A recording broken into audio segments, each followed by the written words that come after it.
BEYA STEM Conference presents High Tech Sunday.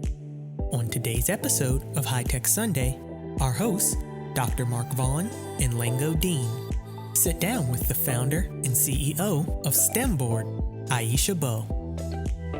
Up first is Corning Incorporated's Manager of Technical Talent Pipelining, Dr. Mark Vaughn. Next is Career Communication Group's Senior Technology Editor, Lango Deen. Finally, our esteemed guest, Aisha Bowe. STEMBoard creates smart systems and solutions for large-scale, U.S. federal and private sector clients. Prior to founding STEMBoard, Bowe worked at NASA's Ames Research Center, where she focused on miniaturized satellites and aircraft trajectory optimization. She has received numerous awards for her dedication to technical excellence and the principles of diversity and opportunity, including the 40 Under 40 Tech Diversity Silicon Valley, U.S. Women's Chamber of Commerce Emerging Star Award, and NASA's Engineering Honor Award. And without further delay, High Tech Sunday, featuring Dr. Mark Vaughn and Lango Deen. Thank you so much, Brandon, and welcome again, everyone, to High Tech Sunday. It's such a pleasure to have the opportunity to spend some time with you today and to get to know a little bit about our guest, who is none other than Aisha Bowe. Good afternoon. How are you? Good afternoon. Thank you for having me. Awesome. We are really excited about the conversation today because there is so much that I believe we're going to be introduced to. And I always have the pleasure of being part of the segment that allows us to kind of get to know our guests before we have them talk to us about the subject at hand. And STEMBoard, lingo sound like they are really passions of yours. But before we get to them, we want to know a little bit about you. So can you talk to us about your journey? Where are you from? How did you come into a love for STEM? You are certainly someone who did, because your background is in aerospace. So how did that all come about? You know, I like to consider myself the accidental engineer. I started my degree in aerospace engineering with pre-algebra in a community college. I was a student who was unfocused, who was uninspired, and who didn't really believe that they had a future in high school.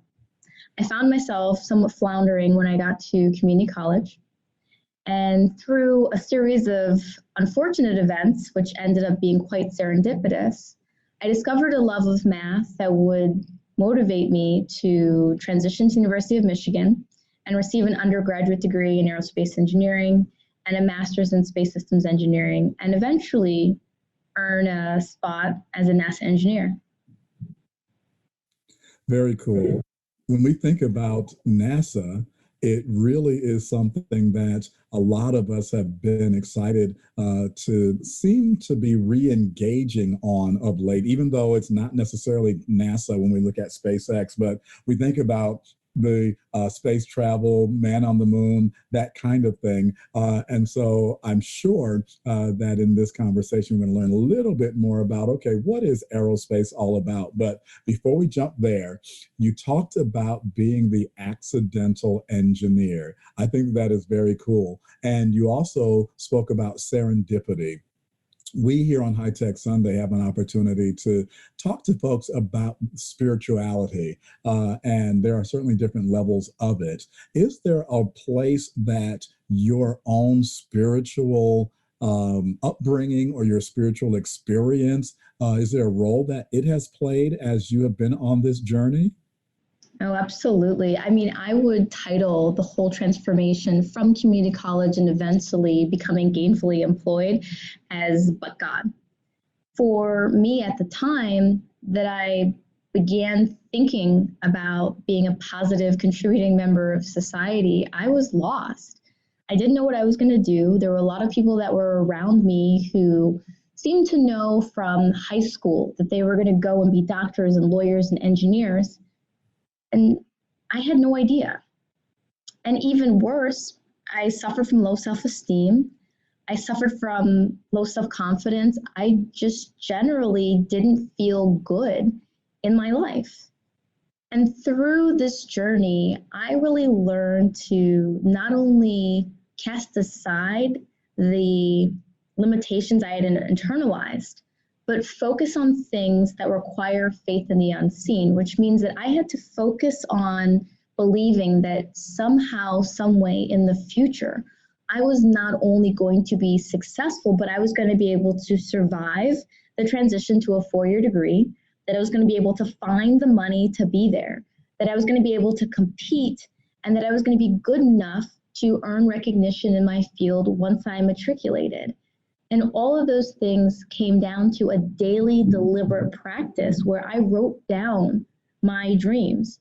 I started with, I'm going to go to a 4-year school. I'm going to study engineering.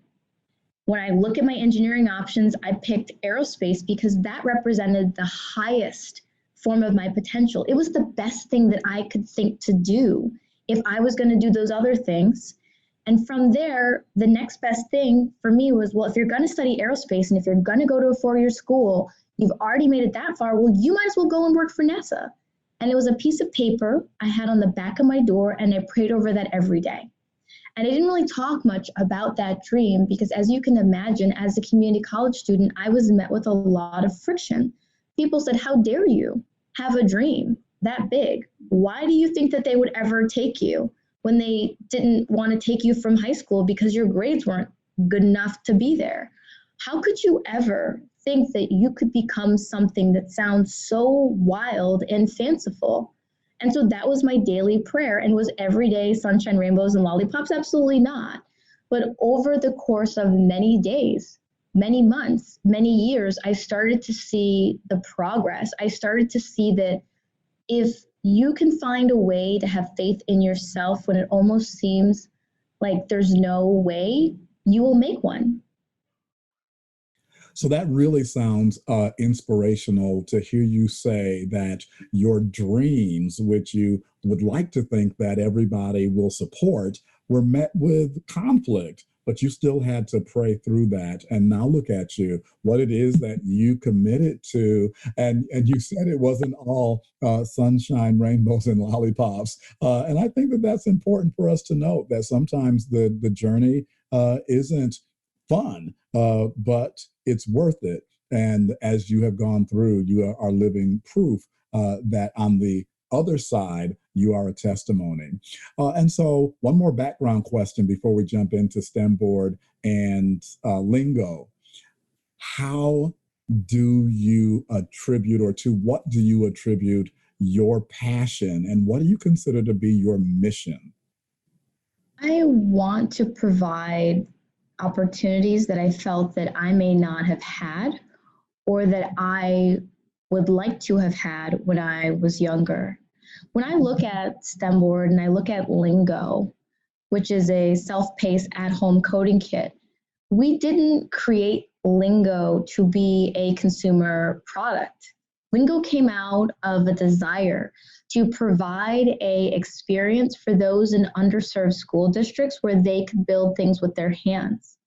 I recall when we started our summer camps 5 years ago, the whole motivation was to go into these schools and say, hey, we're engineers too, because there are many students who've never seen a person of color who's worked in the engineering field. They have no idea what engineering is like, and they think we wear lab coats and pocket protectors, right? And to be able to put a face to engineering, to be able to say, what I do is really, really cool and it's relevant, it's applicable to your daily life, and this is why and this is how, was one thing, but then to find out that if they had interest in it, they may not be able to explore it further because of limitations out of their control in their districts, really motivated my team to say, okay, we need to create something so that we can better serve those who we come into contact with. And so we created these activities and we created these kits as leaves behind. We didn't, they weren't a product. It was, hey, this is what we think might expose you, and here's enough in this kit for you to continue to tinker, and here's where you can go online to further your knowledge once we're gone, and maybe even create a little bit of a sense of community after we've left. And it wasn't until April when the pandemic struck that I was at home with my team and I said, hey, this is a time for us to take this and let's turn it into a product and let's get it out there, because this is like that situation where students did not have access to labs. The only difference is they don't have access to it in their home. So how do we help support educators? And more importantly, I strongly feel is that as somebody who has walked that walk of knowing what it's like to be one of the only or one of a few, I have a responsibility as a CEO, as a citizen, to contribute what I can where I can. So if I have a company and if I have a team and I have a budget and I have the autonomy to create, why shouldn't I? Why shouldn't I give the world something that I think it can benefit from? Why shouldn't I give the world something it can benefit from? That is a headline. So you mentioned being the CEO now of STEMBoard. How do you go from being an aerospace engineer to being someone who isn't just a volunteer going into schools and thinking about, okay, we can bring a fun demonstration and leave a kit, but you've actually gone and started a business. How'd that happen? And how is it that STEMBoard was born? It's a wonderful question. I feel like I want to circle back to that comment about things not being sunshine, rainbows, and lollipops. Yet again, it's funny, no matter how much you accomplish in life, there will always be somebody who doesn't believe that you can accomplish that next thing. So for me, when I announced over the course of about 2 years that I was going to leave my position at NASA as an engineer and start my own company, I'm fairly certain that there were a lot of people around me who thought I lost all of my marbles and maybe the kitchen sink. They thought it was bonkers. How could you ever, like, what? You will never be anything bigger than what you were. I mean, how could you hope to leave NASA and have a career? It was almost like I was going to go and find a corner and just, play back tape of my previous life and wonder why I gave it all up. I mean, it was really depressing to hear what the feedback was from some of those who were the closest to me. And what I started to realize is that oftentimes you can't tell people your dreams, you just have to show them. And you have to be willing to work as long as it takes. For STEMBoard, it was born out of an idea that I wanted to do two things. I wanted to have a company that was technical and engaged in a lot of projects that I thought were fun, exciting, and innovating. I wanted to challenge what people thought a CEO was, how they operated, what they looked like. And I also wanted to challenge commonly held notions about careers. You can do a lot of things. You can be an engineer, you can be an entrepreneur, you can be an author, you can be a publicly respected speaker, you can travel internationally, you can do it all. People just seem to think that they can't for whatever reason and stay in one lane for decades. They limit themselves. And I wanted to challenge that. But more importantly, I wanted to get to a point where I could do something tangible to create more engineers and scientists in the field, because even though we may have thought as a society that we'd made a lot of contributions towards equality and inclusion and representation, I think we all know, especially those of us who are diverse, that we got a long way to go. And we have to continue the work. We have to expand the work. And that means that we all have a role to play, once again, in telling our stories and being visible, because how can you emulate something that you can't define? If you don't know that there are young women who are engineers who are running companies that are earning spots on the Inc. 5000 list without any backers, why would you think that you could do it? And that's what I want people to take from my story.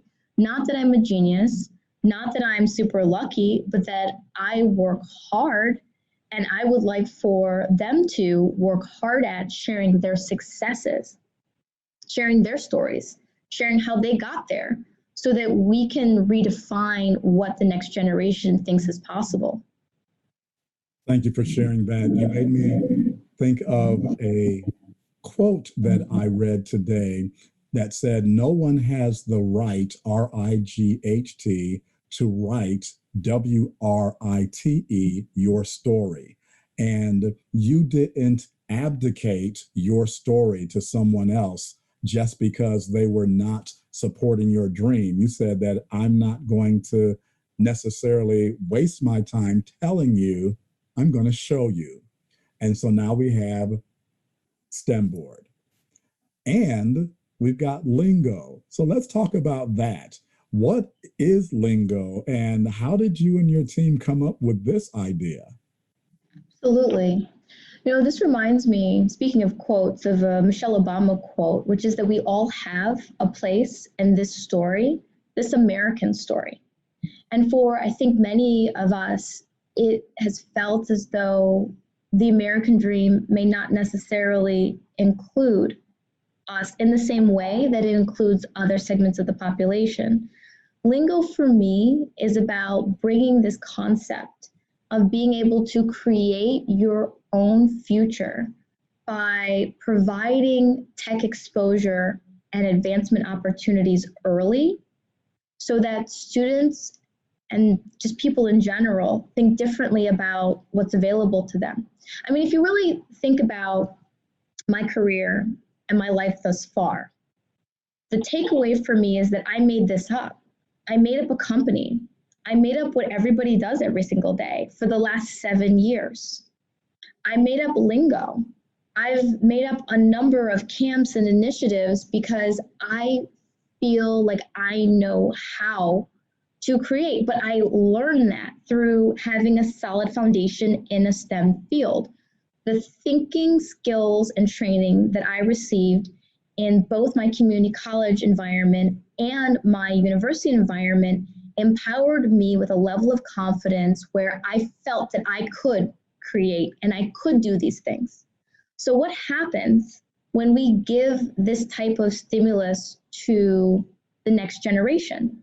It culminates in a statistic that I absolutely love, which says that 85% of the jobs that the students will do in the next decade haven't been created yet because they will create them. So why not give people experiences that allow them to begin to dream about what they can create?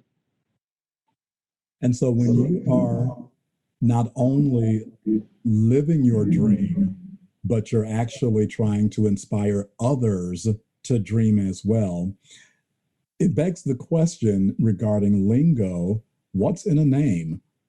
What does that name signify? Lingo came out of a conversation I had with a developer abroad. I was in Paris and I ran into somebody who was a native Parisian and pointed out to me that in order for him to become a software developer, he first had to learn English because coding is native in English. And it really blew my mind, one, the opportunity that I had that I never even thought was a luxury. Just by being born here and by knowing English, I didn't have to overcome a language barrier, although I had other barriers to overcome when I was in college. And so when we had the naming conversation about the kit, it occurred to me that we should name it Lingo because technology is a language. And if you don't know it, it's easy to get left behind. And that's what's happening. We are not teaching enough people the language of technology in order for them to keep pace with innovation. I love that connection.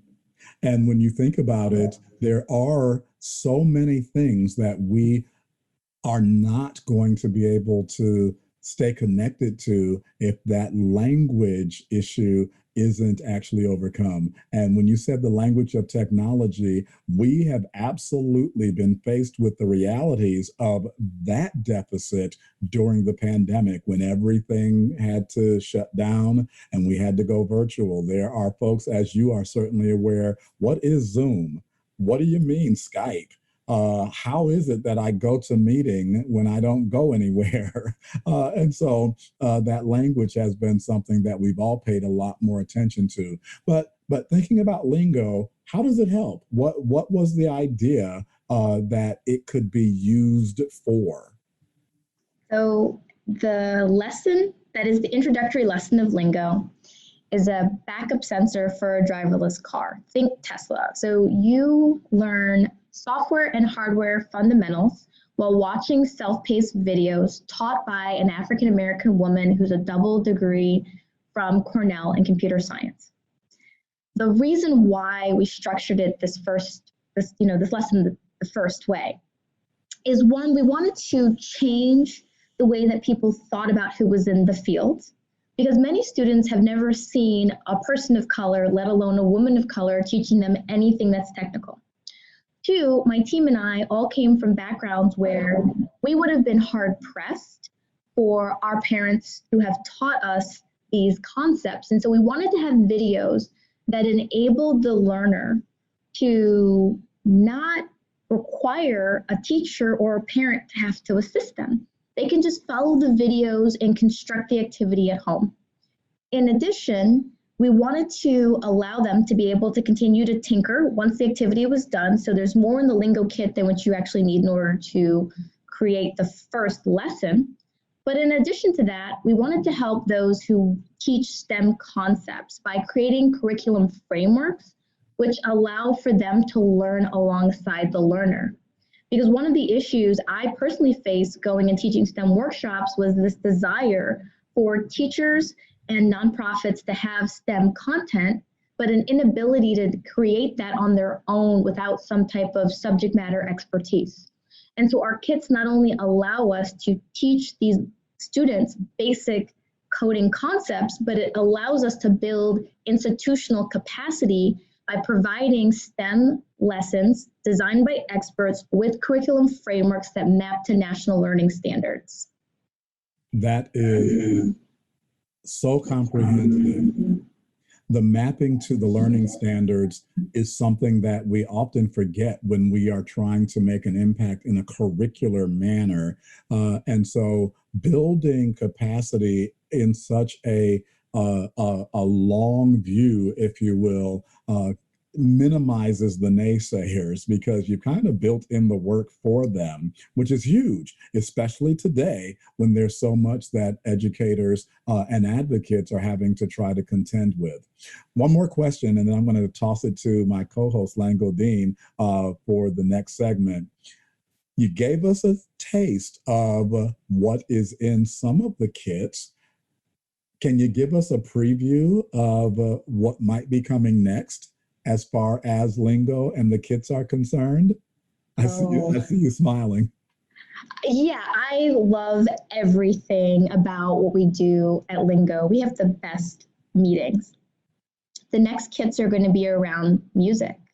We want to teach students how to make music with their boards. The debate is what we're going to call the box. My number one suggestion is Trap Lingo.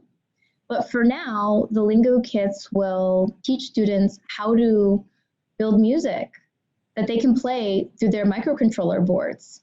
Everything from Jingle Bells to your favorite bars from Megan Thee Stallion or DaBaby, right? That is what we're going to be bringing in our next box.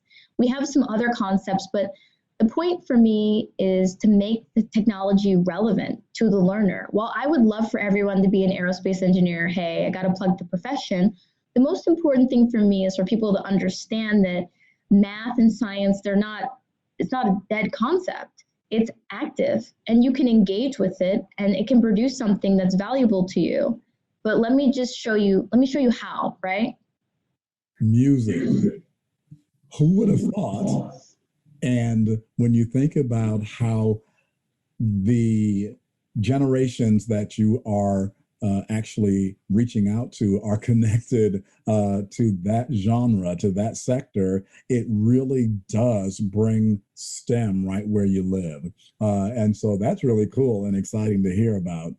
I'm going to stop. I have a lot more on my mind that I want to ask you. Maybe I'll get to some of it, but right now I am going to hand off to Lango Deen. Hey, Lango, how are you? I'm very well, Dr. Vaughn. How about you? I'm doing great, thank you. You're listening to High Tech Sunday, featuring Dr. Mark Vaughn, Lango Deen, and our special guest, the founder and CEO of STEMBoard, Aisha Bowe. This week's episode is brought to you by the BEYA STEM Conference. Now, a word from our sponsor.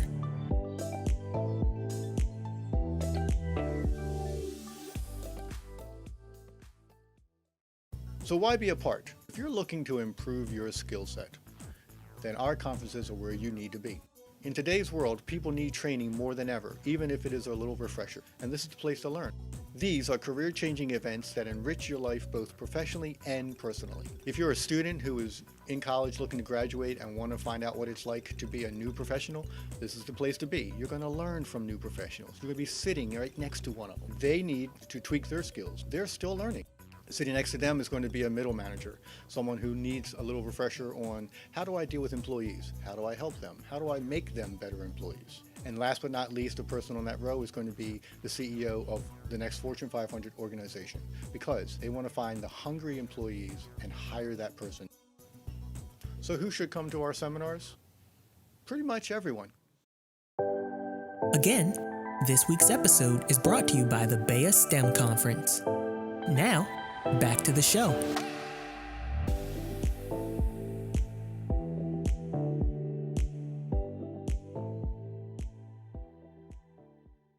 Wonderful. Thank you so much. It's a pleasure to have Dr. Bowe with us today. The CCG community and Dr. Bowe go back quite a long way, but that's a story for another day. For today, Dr. Bowe, you just said something. Hey, you've got to plug the profession, which is you're an aerospace engineer. So before we talk about lingo, tell us what aerospace engineering is. Wow. Who is an aerospace engineer and what do they do? Wow. I think that in many ways that's really difficult to define because there are aerospace engineers who do a wide number of things. You know, traditionally it's the study of aeronautics and astronautics. And I think that when people think about the field, they think about rocketry, designing aircraft, the construction and the maintenance of those types of things, as well as like spacecraft and missiles and weapon systems. But it's such an incredibly broad field that I know people who are aerospace engineers who have gone on to be patent attorneys, who are entrepreneurs, they're CEOs, they're a little bit of everything. Okay, right at the beginning, you talked about the struggles that you had with self-esteem. A lot of young people, I know, growing up, sometimes finding that confidence can be difficult. You also talked about feeling uninspired and unfocused, even at community college, and it almost seemed as if you ended up there because you weren't quite sure of what the next step was going to be. But then somehow along the way, you found your voice, you kind of found a purpose, and then you started thinking of going to working for NASA. So tell us a little bit more about your educational journey and how you got to the position that you're in now. What challenges did you have to face and overcome, starting right back when you entered community college and moved on from there to NASA and to this point? Sure. There's a saying that I like that says, luck is when preparation meets opportunity. Where I started in community college, I was forced to think critically about who I was and what it was that I wanted for my life. And I'm actually happy that that represented a fairly low point because I could be ruthless and objective in the way that I thought about myself, meaning I could say, hey, maybe you should try to have some confidence because you don't have any. I didn't have anything to lose. I spent so many years thinking that I wasn't going to be anything. What was the harm of spending a year or two pretending that I was going to be somebody? So that transition really for me focused around understanding the power of positive internal dialogue, of repetitive small actions, and thinking positively about the future despite a near-term negative outcome. I.e., if you have a bad exam today, that doesn't mean that you won't have a successful career tomorrow. And so it was life training me to have vision and perspective, and more important, patience, because it was a 5-6 year journey. And so was getting the company to the point where I could afford to support myself again, right? That took 3 years of couch surfing, of staying in hotels, of just trying to figure out how to build a consistent revenue stream before I could say, okay, I think we've figured that out, on to the next challenge. It's amazing that the transformation came, or the transition began, when you sort of told yourself, well, if I, just, what's the word I'm looking for here? Just told myself nicer things, or just, I was nicer to myself, and thought about myself in a nice way. If I just did that differently, if I just did that every day, instead of telling myself every day that you're not going to amount to much, you're not going to be able to do this, you're never going to be able to achieve your dreams. If you just tell yourself the opposite every day, or once a day, and you just keep doing that, it's amazing how things can turn around.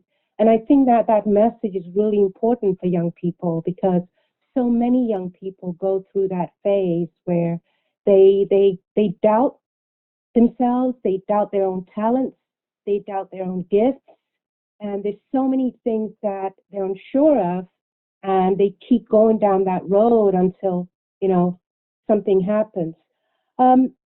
You mentioned earlier, or I think it's in your bio, that you attended school with your dad. Tell us about that story. What was that experience like, and what lessons did you take away from that? Yeah, so what happened was my father and I ended up attending the same community college, although not at the same time. And I think it's amazing to see how the personal investments you make in yourself will inspire other people in ways you never could have foreseen. For me, it was my dad found calculus books in a dumpster. He brought them home one day, and he shared these books with me. Little did he know that years later, I would end up taking calculus with the same guy who wrote those books that he fished out of the trash. That class became the first time that I thought that maybe I was smart, because I did well in Calculus 1, and everybody thought that it was scary, like it was going to bite or something. On to Calculus 2, and eventually on to Michigan, where I received an undergraduate degree. My father received his degree in electrical engineering at 40. I am not 40. I cannot imagine doing an electrical engineering degree right now with 3 kids and all of the responsibilities of young children, right? And having to maintain a household. I then received a master's degree before my father did, and he went back and got his master's in electrical engineering. And so it became one of those things where my achievement and his achievement allowed for us to co-create. That's an amazing story. Wow. Because it all started with your father finding these books that someone had thrown out that he thought were going to be useful for you. And you made good use of them, so much so that he was inspired years later by what you had done with those books that he had given you. That is such an amazing story. I'm going to have to add that to my memoirs, because listen, when I was a kid, I was just like, why are you fishing stuff out of the trash? Like, I don't know any high school student that likes when their parents bring things home from the garbage. But like, my dad was always that type of person, like, find it, repurpose it, reuse it, which is why he's a really good engineer, because he'll find something in the trash and put it together and make it work. I was not that type of an engineer. I was more of like, let's do math and let's make things work, and a little bit more practical. But it goes to show, once again, that oftentimes the very things that you think disadvantage you in life actually end up help making you who you are. Because we were poor, because we, valued education, he brought these things home, and he felt that he wanted to share them with me.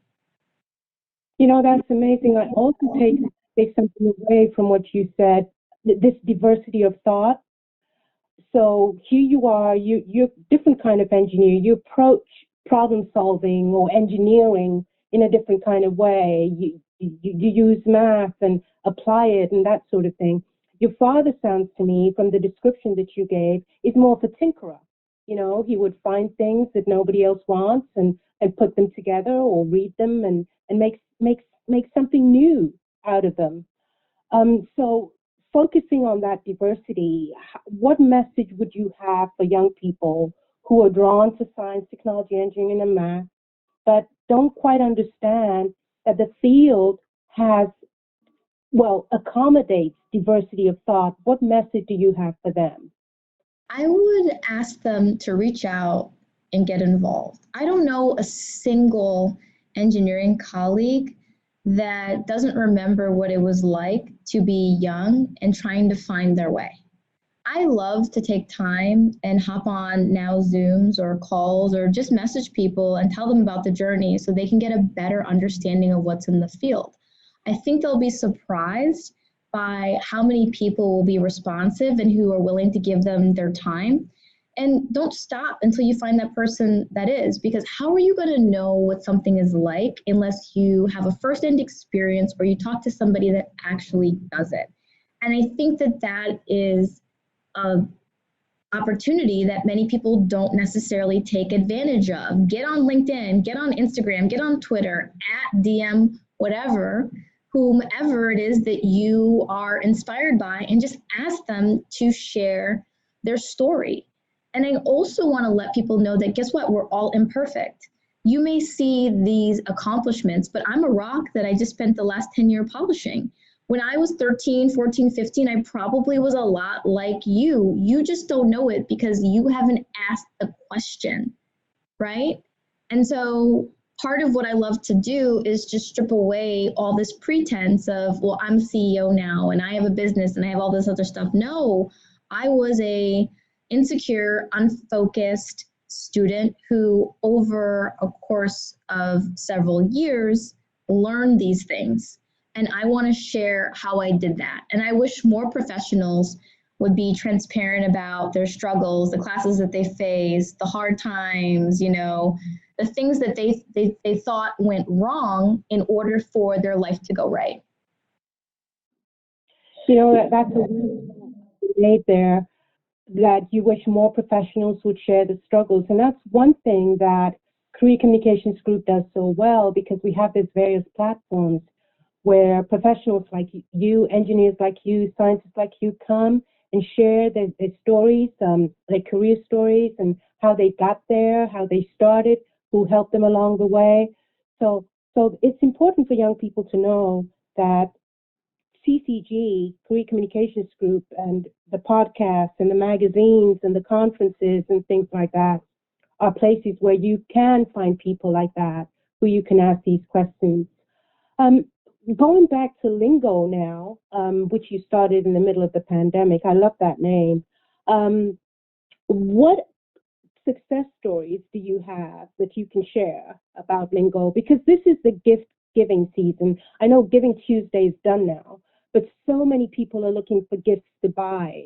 You know, their kids, their sons, daughters, nieces, nephews. What cool success stories can you share, and what can you tell parents and carers and aunts and uncles looking for gifts to buy? Absolutely.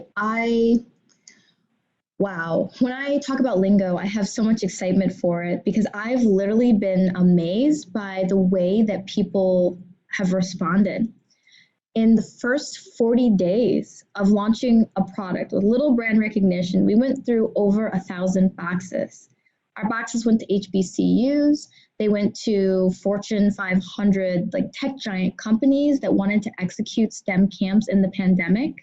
We supported our partner Inroads in a camp that allowed 125 students in 5 US states simultaneously to complete the project at the same time. And the winning student uploaded their design midweek at 4 a.m. They were so excited about their Lingo kit. We had 60-something students in the British Virgin Islands compete in a STEM competition using Lingo. It's been phenomenal. And out of it, I get the best emails.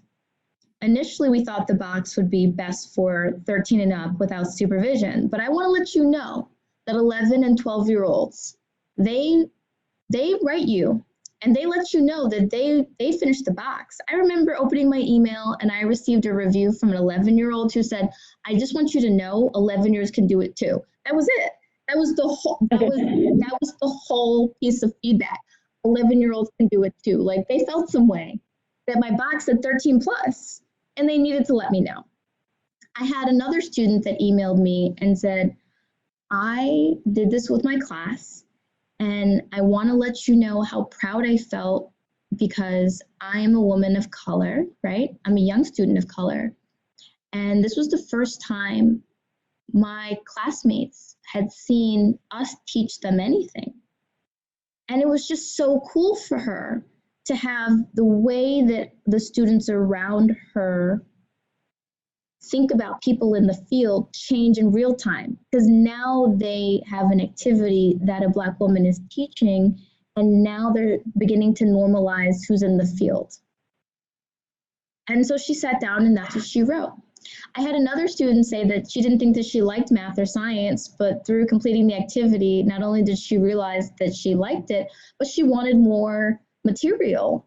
I mean, she basically said, okay, this is great, I'm done, where's my next box? And so it's been one great story after another. I have loved what Lingo has been able to do. I've been excited by all the Upward Bound programs that use our kits. I've been excited by all the nonprofits that have been able to execute their camps and create a sense of community, even though they're in this virtual environment. And more importantly, it's been cool for me to watch students feel a sense of pride by diversifying the representation of who's teaching these things in the field. Wow, those 11-year-olds can do it too.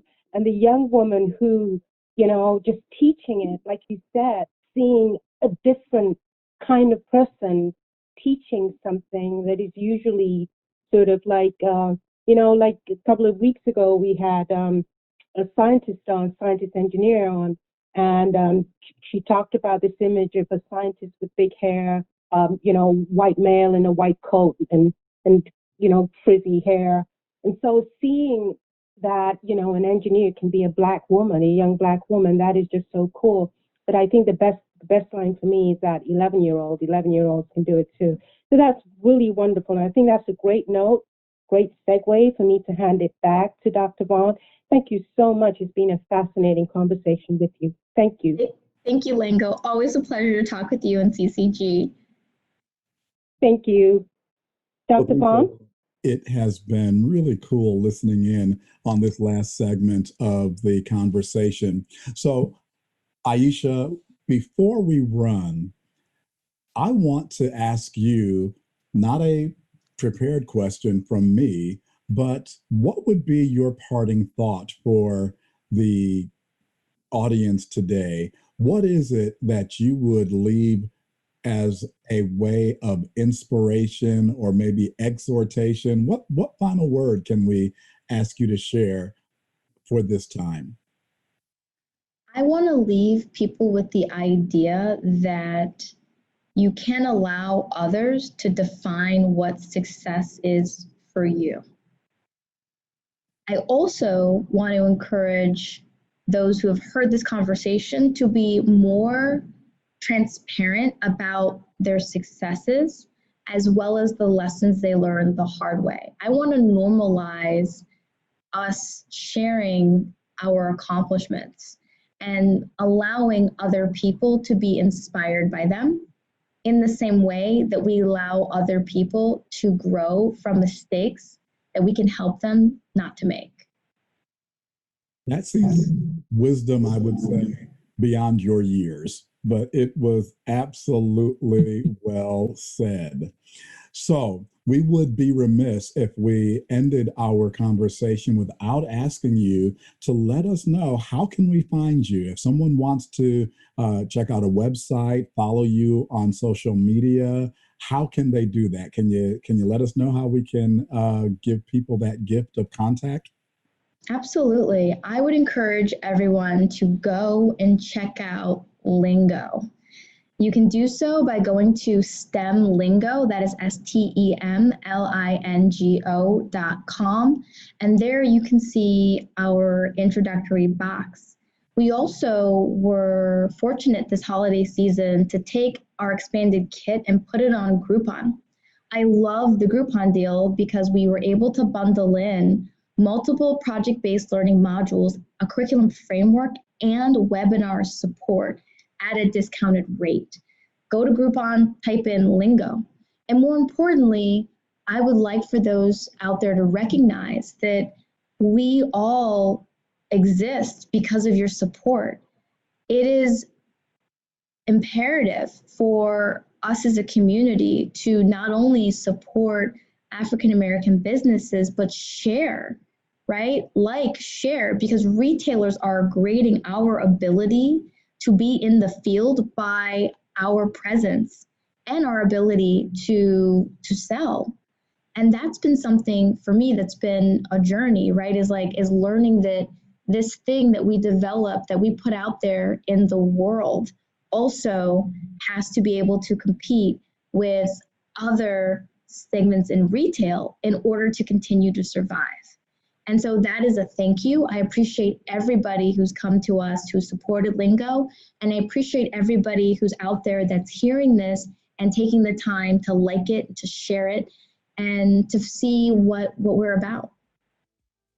That's the perfect one for us to end on. Thank you so much, Aisha Bowe. It has been an absolute pleasure hearing from you, learning about your journey, and being introduced to STEMBoard and to Lingo today. And we are certain that this is not the last that we're going to hear from you. Thank you so much. And with that, I'm going to hand it back over to Brandon Newby to lead us out.